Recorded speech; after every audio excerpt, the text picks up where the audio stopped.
નમસ્કાર મિત્રો, ઇતિહાસના અમુક એવા પ્રશ્નો જે આવનારી પરીક્ષામાં આપને ઉપયોગી બનશે. તો શરૂઆત કરીએ.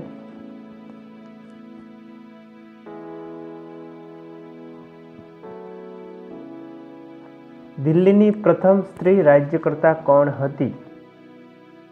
રઝિયા સુલતાન. લાલ મહલ નામના કિલ્લાનું નિર્માણ કોણે કરાવ્યું હતું? બલબન. ઇક્તા વ્યવસ્થાની શરૂઆત કયા સુલતાને કરી હતી? ઇલ્તુત્મિશ. કુતુબ મિનારાનું નિર્માણ કાર્ય કોણે પૂરું કરાવ્યું હતું? કુતુબુદ્દીન એબકના જમાઈ ઇલ્તુત્મિશે. બલબલના રાજત્વ સિદ્ધાંતનું સ્વરૂપ શાનાથી પ્રભાવિત હતું?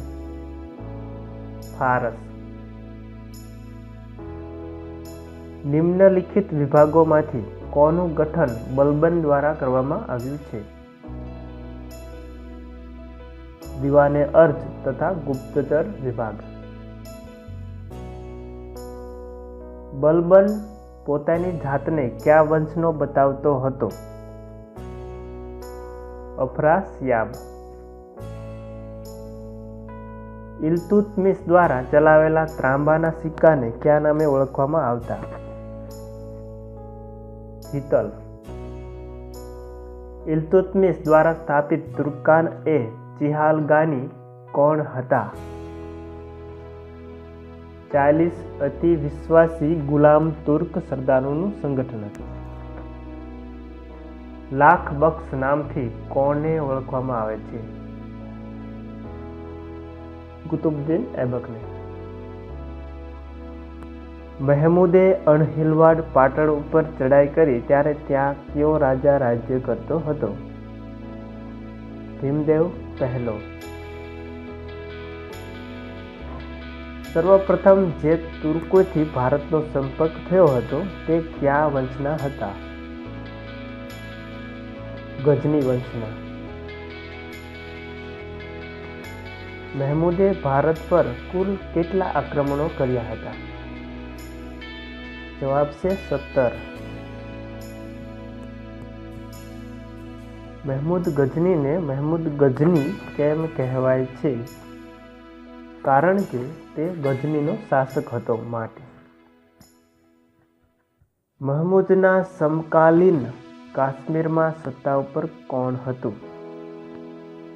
મહારાણી દીદા. ચંગીઝ ખાન નામે મંગોલ સરદાર કોના સમયમાં ભારત આવ્યો હતો? ઇલ્તુત્મિશ. ગુલામ વંશ ભારતના ઇતિહાસમાં બીજા કયા નામે ઓળખાવે છે? મામલુક વંશ. કાજી ફકરુદ્દીનના મૃત્યુ પછી કુતુબુદ્દીન એબક કોનો ગુલામ હતો?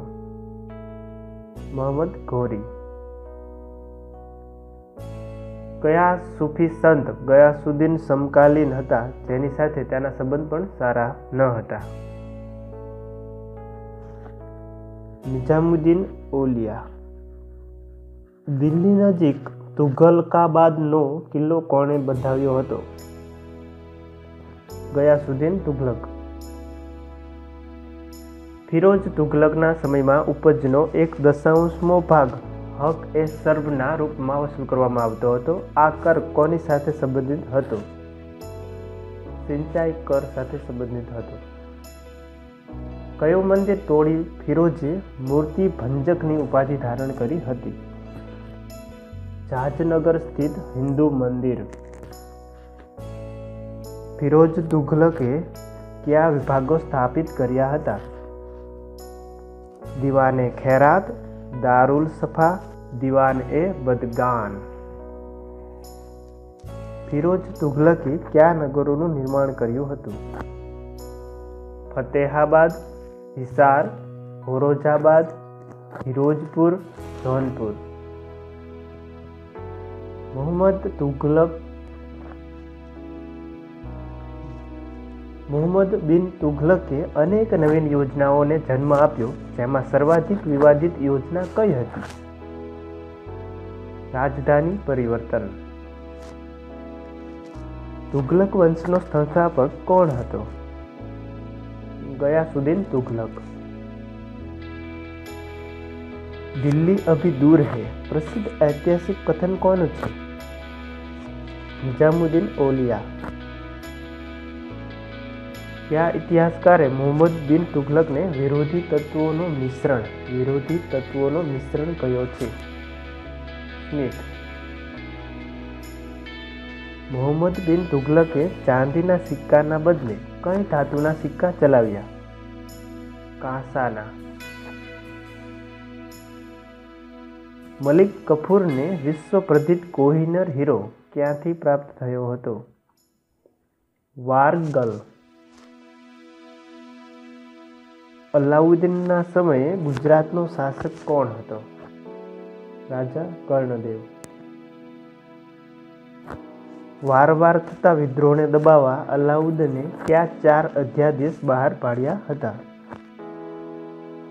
દરેક પેન્શન અને અનુદાનો વ્યક્તિ પાસેથી ઝૂંટવી સલ્તનતમાં સામેલ કરવું, કુશળ ગુપ્તચર વ્યવસ્થા દાખલ કરવી, દિલ્હીમાં દારૂ વગેરેના વેચાણ અને પ્રયોગ પર પ્રતિબંધ મૂકવો, અમીરો અને સરદારો વચ્ચેના મેળ મિલાપ પર પ્રતિબંધ મૂકવો.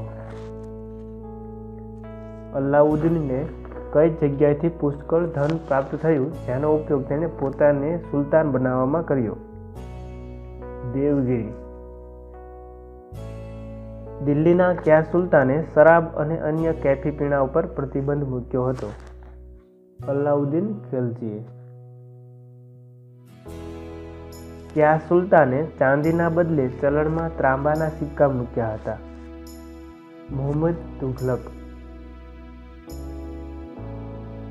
મુહમ્મદ તુઘલકનું મૂળ નામ શું હતું?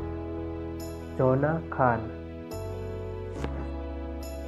મલિક કફૂર નામનો સેનાપતિ કયા સુલતાનના સમયમાં થઈ ગયો? અલાઉદ્દીન ખલજી.